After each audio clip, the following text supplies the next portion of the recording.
Halo teman-teman, kita berjumpa kembali ya, walaupun dalam suasana yang eh, tidak seharusnya atau normal, tapi kita tetap percaya bahwa Tuhan Yesus melindungi dan menolong kita sampai saat ini. Kita tetap bersyukur, kita tetap semangat, kita tetap bersukacita. Ya, teman-teman, kita mau membahas satu tema, yaitu hikmat dari orang kaya yang malang. Apa itu? Ya, kita akan belajar supaya kita boleh mengerti, supaya kita boleh diingatkan. Tapi sebelumnya, mari kita akan berdoa sebelum kita akan menerima, merenungkan, melakukan, dan bahkan membagikan firman Tuhan ini. Mari kita berdoa. Terima kasih Tuhan, kami perlu Tuhan. Kami perlu Engkau Tuhan untuk supaya kami boleh merenungkan firman Tuhan yang ada, kiranya Tuhan yang menolong kami. Biarlah kuasa Roh Kudus yang menolong kami Bapa, supaya Tuhan yang memberikan kekuatan bagi kami, supaya ketika kami menerima, merenungkan, melakukan dan membagikan, kami boleh ada di dalam kuasa dan pertolongan daripada Tuhan. Biarlah namamu senantiasa ditinggikan, hamba-Mu yang menyampaikan, Tuhan yang memberikan kemampuan, dan ketika anak-anak hamba-Mu juga Tuhan yang mendengarkan, mereka juga boleh mendapatkan kekuatan, mendapatkan penghiburan, bahkan pertolongan daripada Tuhan. Terima kasih Bapa, terima kasih Tuhan Yesus, terima kasih Engkau Roh Kudus. Haleluya, amin. Nah, teman-teman, kita mau baca firman Tuhan dari Lukas pasal 16 ayat 19 sampai 31 ya. Dari Lukas pasal yang ke-16 ayat 19 sampai dengan yang ke-31. Nah, saya mau bacakan buat teman-teman ya. Jadi teman-teman boleh menyimak. Orang kaya dan Lazarus yang miskin. Ada seorang kaya yang selalu berpakaian jubah ungu dan kain halus, dan setiap hari ia bersukaria dalam kemewahan.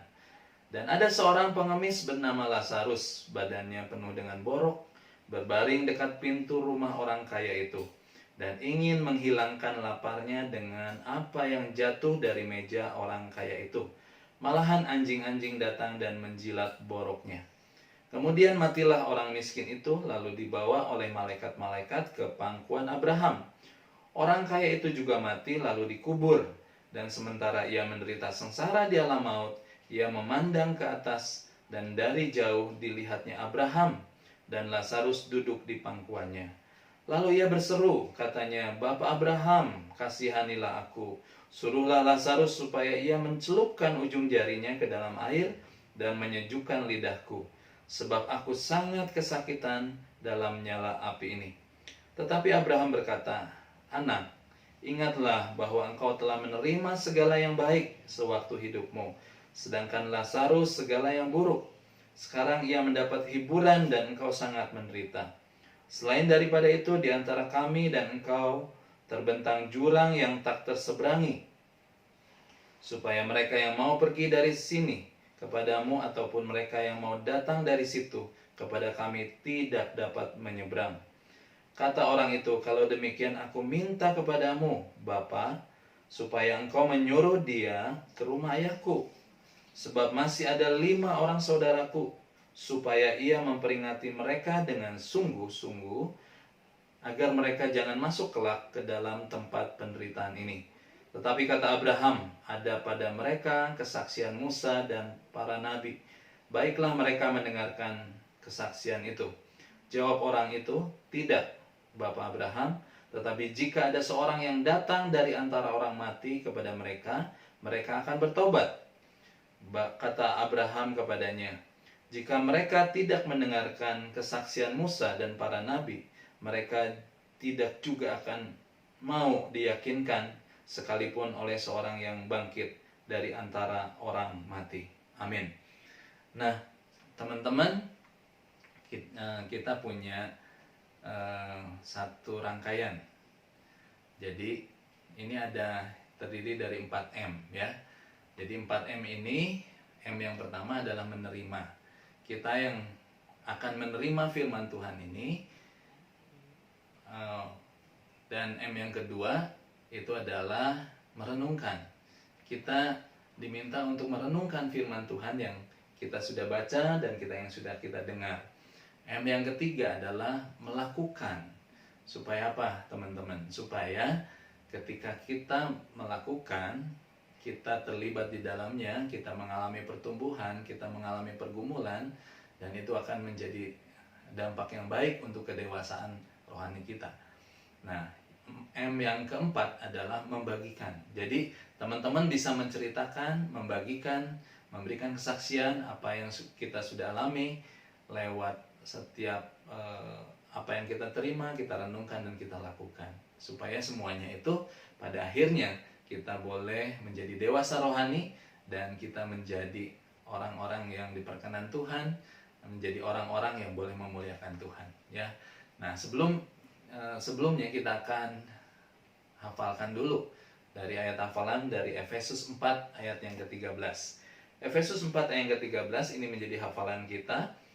Sampai kita semua telah mencapai kesatuan iman dan pengetahuan yang benar tentang anak Allah, kedewasaan penuh dan tingkat pertumbuhan yang sesuai dengan kepenuhan Kristus. Ya, sekali lagi saya mau bacakan. Ini merupakan tema tahunan GJK Andir di tahun 2020. Sampai kita semua telah mencapai kesatuan iman dan pengetahuan yang benar tentang anak Allah, kedewasaan penuh dan tingkat pertumbuhan yang sesuai dengan kepenuhan Kristus. Ya, baik teman-teman, sebelum kita melihat bagaimana hikmat dari orang kaya yang malang ini, saya mau menceritakan tentang filosofi pensil. Apa itu filosofi pensil? Nah, ada seorang yang membuat pensil. Nah, sebelum pensil ini dimasukkan ke dalam kotak, dia berbicara kepada pensil itu. Ya. Nah, dia berkata, "Hai pensil, kamu ini adalah satu alat yang hebat, satu perlengkapan yang hebat, ya, dan kamu ada hal yang harus kamu ingat di dalam kamu nanti menjadi pensil yang hebat, ya. Nah, ada 5 hal yang harus kamu perhatikan, yang kamu harus dengarkan." Nah, lalu si pembuat pensil ini berkata, yang pertama itu adalah kamu akan menjadi hebat ketika kamu memberi diri untuk dipegang oleh seseorang. Ya, kamu akan menjadi hebat ketika kamu dipegang oleh seseorang dan kamu memberikan dirimu untuk dipakai oleh orang tersebut. Nah, hal yang kedua yang tidak boleh engkau lupakan, bahwa engkau akan mengalami bagaimana engkau diserut, bagaimana ujung pensil itu akan tajam dan bisa dipergunakan menjadi pensil yang hebat. Dan hal yang ketiga, si pembuat pensil ini berkata kepada pensil ini, hal yang ketiga yang harus kamu ingat, bahwa kamu tetap bisa memperbaiki setiap kesalahan demi kesalahan, ya, karena di ujungnya ada penghapusnya. Jadi kamu bisa memperbaiki setiap kesalahan demi kesalahan. Ya, hal yang keempat adalah ini yang harus kamu perhatikan, bahwa di dalam kamu itu ada satu potensi yang luar biasa, satu hal yang hebat yang nanti orang bisa mempergunakan potensi dan kehebatanmu itu. Jadi kamu jangan lupa, kamu punya hal yang hebat di dalam pensil ini, ya. Dan kita tahu bahwa pensil itu adalah karbon. Nah, karbon ini bisa menjadi sesuatu ditulis dan dipergunakan dengan baik. Dan hal yang kelima yang engkau harus perhatikan betul, ya, bahwa setiap goresan-goresan yang engkau buat itu akan bermakna secara luar biasa, meninggalkan jejak-jejak, meninggalkan sesuatu yang hebat di dalamnya. Nah, ini filosofi pensil, ya. Nah, kalau filosofi pensil ini diterapkan kepada kehidupan kita, ya, ini yang harus kita ingat, bahwa kita akan menjadi besar, menjadi hebat, menjadi luar biasa ketika Tuhan memegang setiap kehidupan kita. Dan selanjutnya bahwa kita memberi diri untuk Tuhan pimpin, Tuhan lakukan di dalam setiap kehidupan kita. Dan hal yang kedua, jangan lupa bahwa setiap masalah demi masalah akan selalu ada di dalam setiap kehidupan kita. Mungkin itu hal yang menyakitkan, tetapi itu mempersiapkan kita menjadi orang-orang yang lebih kuat, menjadi orang-orang yang hebat.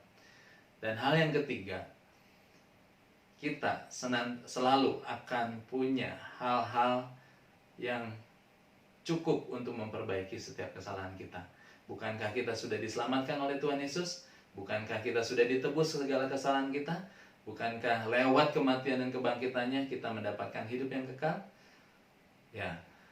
Hal yang keempat adalah bahwa di dalam dirimu terdapat setiap karunia demi karunia yang kau bisa pergunakan secara powerful untuk kemuliaan Tuhan.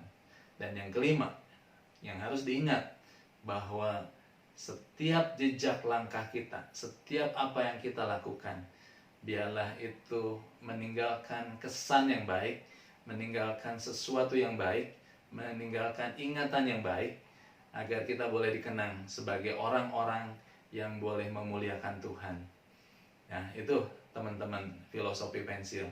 Menarik bukan?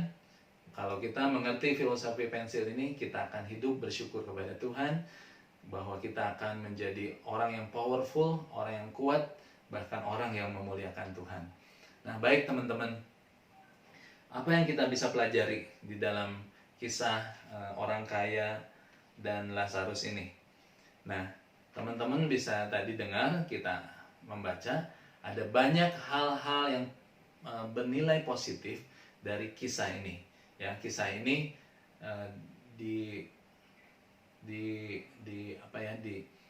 diajarkan oleh Tuhan Yesus kepada murid-muridnya, dan kisah ini apakah menjadi perumpamaan atau menjadi kisah nyata, kiranya itu kita akan bisa bahas selanjutnya ya teman-teman. Tetapi hal yang kita harus ingat bahwa orang kaya ini sudah mendapatkan banyak hal ya. Dia bisa menikmati kenikmatan dan kesenangan dunia ini. Dan juga kita bisa melihat bahwa ia tidak peduli terhadap orang miskin. Walaupun dia masih mengizinkan orang itu ada di pelatarannya, tapi dia tidak mempedulikan. Bahkan ia menjauhkan dirinya dari kebenaran Allah. Ya. Nah, kalau kita bisa lihat di sini dari kisah ini ada 4 tokoh yang ada di dalamnya. Ada Lazarus, ada orang kaya, lalu ada Abraham dan para malaikat. Tetapi yang berdialog itu adalah Bapak Abraham dan orang kaya ini. Nah, apa yang menjadi dialognya itu adalah hal-hal yang sangat menarik yang bisa kita pelajari, merupakan satu hikmat di dalamnya supaya kita bisa menjadi orang-orang yang lebih baik daripada orang kaya ini. Mungkin kita akan jauh lebih baik dari Lazarus ya. Nah, teman-teman, dari bacaan ini saya mau membagikan ada 6 hikmat penting ya. Ada berapa? Ada 6 hikmat penting dari orang kaya yang malang ini ya. Jadi hikmat ini kita boleh yakini, kita boleh gumulkan, kita boleh ingat baik-baik supaya ini menjadi pelajaran di dalam setiap kehidupan kita. Dan saya mau memberi akronim itu dengan kata empati ya. Jadi empati itu terdiri dari huruf E, M, P, A, T, dan I ya. Jadi empati. Empati itu sendiri menurut Kamus Besar Bahasa Indonesia adalah keadaan mental yang membuat seseorang merasa dan mengidentifikasi dirinya dalam keadaan perasaan atau pikiran yang sama dengan orang lain atau kelompok lain. Itu definisi atau arti kata empati menurut Kamus Besar Bahasa Indonesia.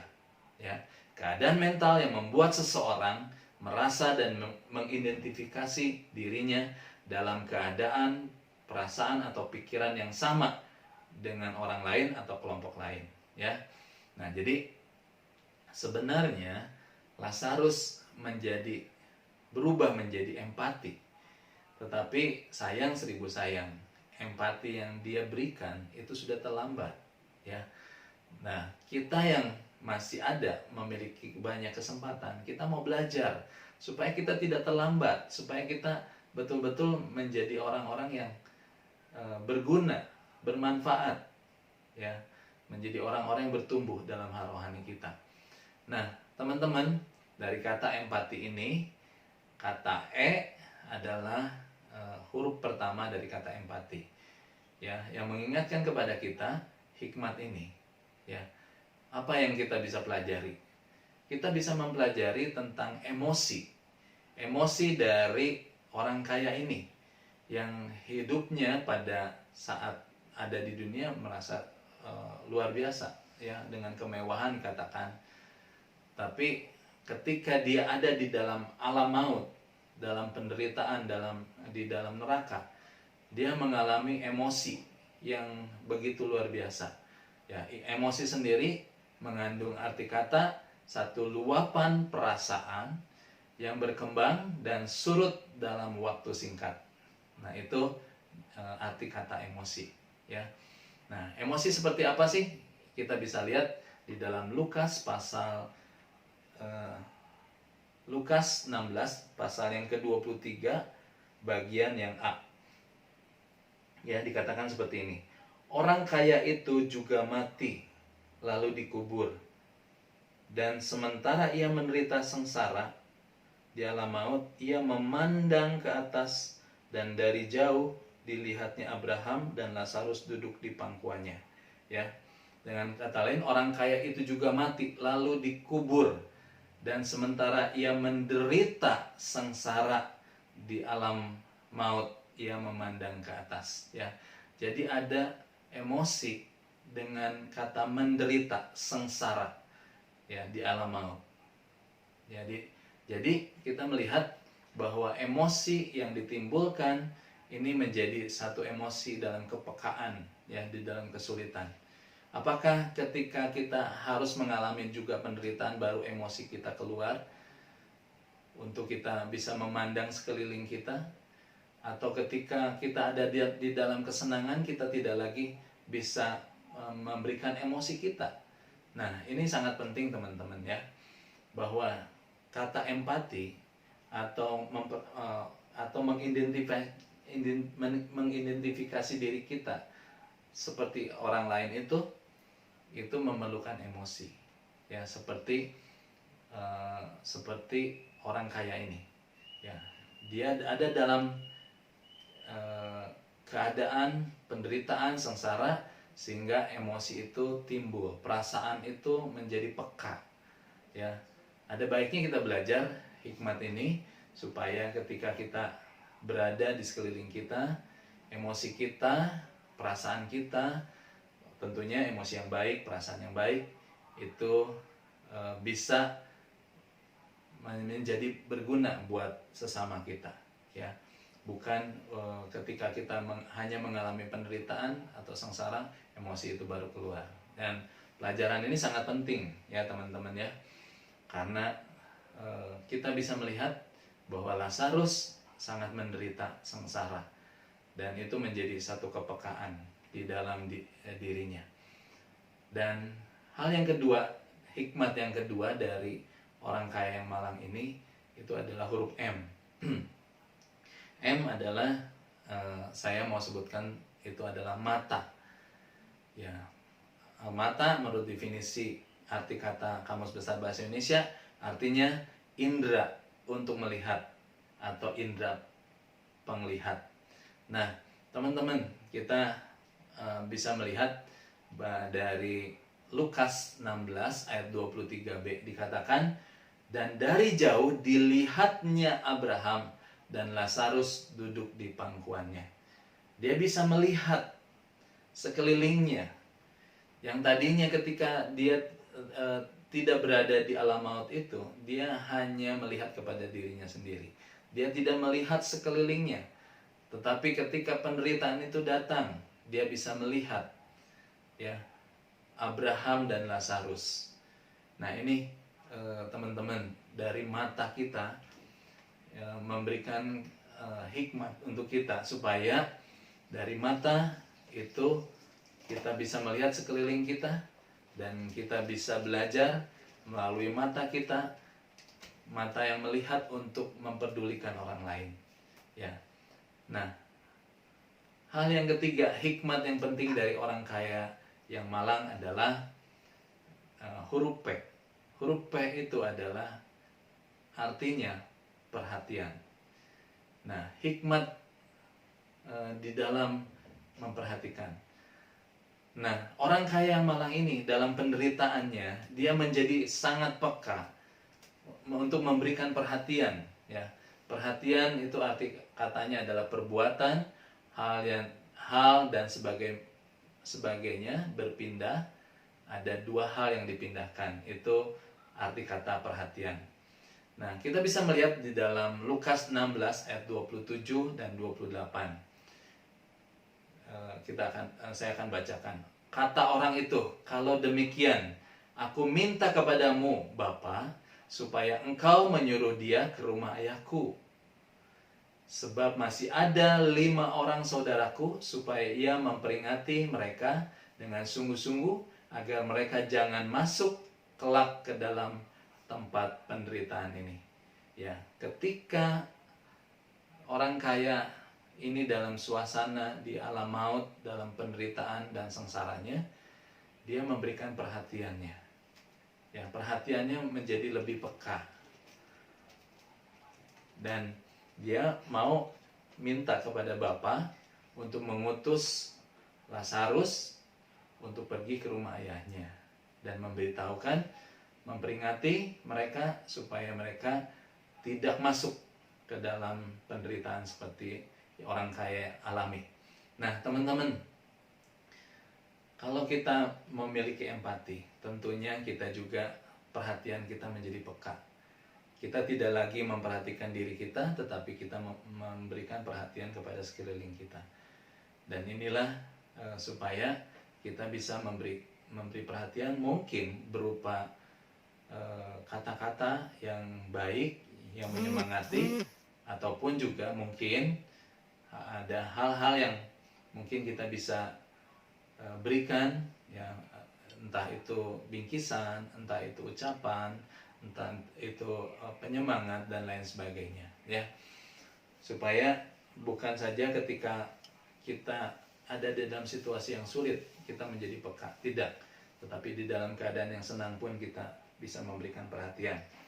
Nah, hal yang lain dari 6 hikmat yang penting dari orang kaya yang malang itu adalah huruf A. A itu dari kata akal, ya. Nah, orang yang malang ini akalnya, pikirannya itu menjadi peka. Ya. Kita bisa melihat, ya, akal itu sendiri artinya adalah daya pikir untuk memahami sesuatu dan sebagainya, pikiran atau ingatan. Nah, dalam Lukas 16 ayat yang ke-25, Lukas pasal 16 ayat yang ke-25, "Tetapi Abraham berkata, Anak, ingatlah bahwa engkau telah menerima segala yang baik sewaktu hidupmu. Sedangkan Lazarus segala yang buruk, sekarang ia mendapat hiburan dan engkau sangat menderita." Ingatlah, kata ingatlah. Ya, ingatlah ini berhubungan dengan akal atau pikiran kita. Ingatlah, di sini hikmat yang kita dapatkan bahwa Abraham berkata kepada orang kaya yang malang ini, "Ingatlah bahwa engkau telah menerima segala yang baik, ya, sewaktu hidupmu, sedangkan Lazarus segala yang buruk."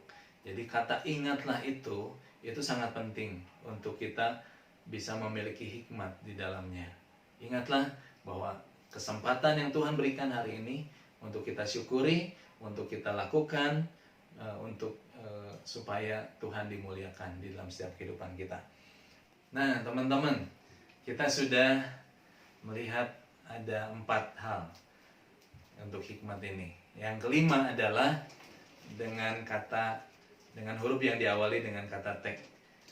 Tek itu adalah terpisah. Nah, kita bisa melihat arti kata terpisah itu adalah artinya tercerai, tidak menjadi satu atau terasing. Nah, kita bisa lihat dari Lukas 16 ayat yang ke-24. Lalu ia berseru katanya, "Bapa Abraham, kasihanilah aku, suruhlah Lazarus supaya ia mencelupkan ujung jarinya ke dalam air dan menyejukkan lidahku, sebab aku sangat kesakitan dalam nyala api ini." Ya, Lazarus sudah tidak lagi punya solusi apapun. Sampai dia minta kepada, maksudnya orang kaya itu tidak lagi memiliki solusi apapun. Dan dia meminta Lazarus untuk mencelupkan ujung jarinya. Apa artinya? Hanya seujung jari, tapi itu untuk memuaskan. Dan dia juga tidak memiliki solusi apapun, karena dia sudah terpisah dari kasih Allah. Dan kita ketika kita mengalami keterpisahan dari Allah, kita terpisah dari jalan kebenaran, kita akan menderita. Di dalam Yohanes pasal 15 ayat ke-5c, "Di luar aku kamu tidak bisa berbuat apa-apa." Tidak bisa berbuat apa-apa, apa itu artinya nothing. Artinya kita tidak bisa melakukan hal apapun di luar Tuhan. Jadi teman-teman, kita harus ingat senantiasa, di luar Tuhan kita akan hancur. Di luar Tuhan kita akan menderita. Di luar Tuhan kita tidak memiliki solusi apapun. Inilah hikmat yang diberikan dari orang yang malang, ya, orang kaya yang malang. Ya, teman-teman, kita udah ada di hikmat yang terakhir, yaitu diawali dengan huruf I, yaitu itikat. Itikat baik. Nah, kita bisa melihat bahwa itikat itu adalah artinya tekad, kemauan yang teguh, keyakinan, kepercayaan. Nah, orang kaya yang malang ini memiliki itikat yang baik, memiliki kemauan yang teguh, yang kuat, ingin menolong, mengingatkan saudara-saudaranya. Itu kita bisa lihat dari Lukas pasal 16 ayat 28 dan 29, dikatakan seperti ini. "Sebab masih ada 5 orang saudaraku, supaya ia memperingati mereka dengan sungguh-sungguh, agar mereka jangan masuk kelak ke dalam tempat penderitaan ini. Tetapi kata Abraham, ada pada mereka kesaksian Musa dan para nabi. Baiklah mereka mendengarkan kesaksian itu." Jadi teman-teman, itikat baik dari seorang kaya yang malang ini sudah terlambat. Ya, walaupun dia berkeinginan untuk berbuat baik, tetapi sudah terlambat. Oleh karena itu teman-teman, saya mengingatkan, ketika kita masih punya kesempatan hidup di dunia ini, mari kita akan berbuat baik. Bukan untuk kita mencari surga, karena surga itu ketika kita percaya kepada Yesus Tuhan, menerima Dia sebagai Allah dan Juru Selamat kita, itu bukan hasil usaha kita, bukan pekerjaan kita. Itu kasih karunia Tuhan, Tuhan berikan bagi kita. Tetapi kita berbuat baik, itu menjadi respon kita terhadap kebaikan Tuhan di dalam setiap kehidupan kita. Yuk teman-teman, mari kita akan satukan hati kita akan berbuat baik sebagai bentuk daripada empati kita. Ya, supaya kita jangan terlambat ya teman-teman. Nah, yang terakhir, kita akan mengingat 4M. M yang pertama adalah menerima.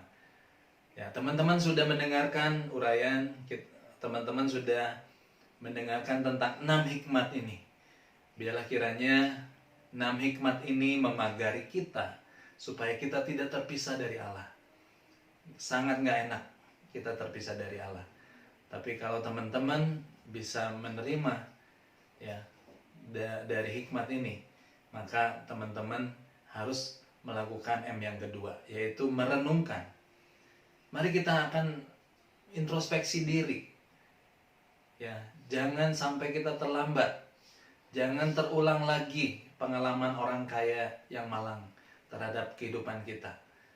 Oleh karena itu, M yang ketiga, kita harus melakukan.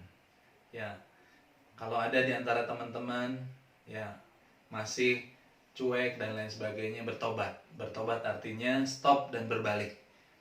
Mari kita akan lakukan apa yang menjadi hikmat dari orang kaya Malang ini, supaya kita betul-betul bisa menjadi berkat.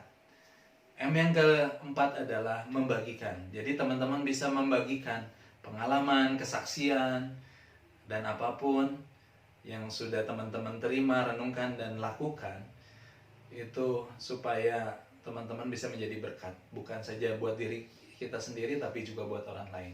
Bukan saja bertumbuh dewasa terhadap diri kita, tetapi juga kita akan mendewasakan dan menumbuhkan orang lain. Nah, itulah teman-teman, supaya kita bisa menjadi berkat untuk kemuliaan bagi nama Tuhan. Mari kita berdoa. Terima kasih Bapa, kami bersyukur karena Tuhan yang sudah menolong kami. Biarlah 6 hikmat ini Tuhan akan kami terima, akan kami renungkan, akan kami lakukan, dan kami akan bagikan supaya menjadi berkat untuk orang-orang yang belum mendengar tentang Tuhan, supaya mereka juga boleh diselamatkan dan mereka juga boleh mendapatkan hidup yang kekal. Terima kasih Tuhan atas apa yang Tuhan sudah sediakan, Tuhan yang sudah tolong kami. Kami percaya bahwa Engkau Allah yang beserta dengan kami sepanjang kehidupan kami, bahkan sepanjang masa. Terpujilah nama-Mu Bapa, Tuhan Yesus dan Roh Kudus. Haleluya. Amin. Tuhan Yesus memberkati kita semuanya.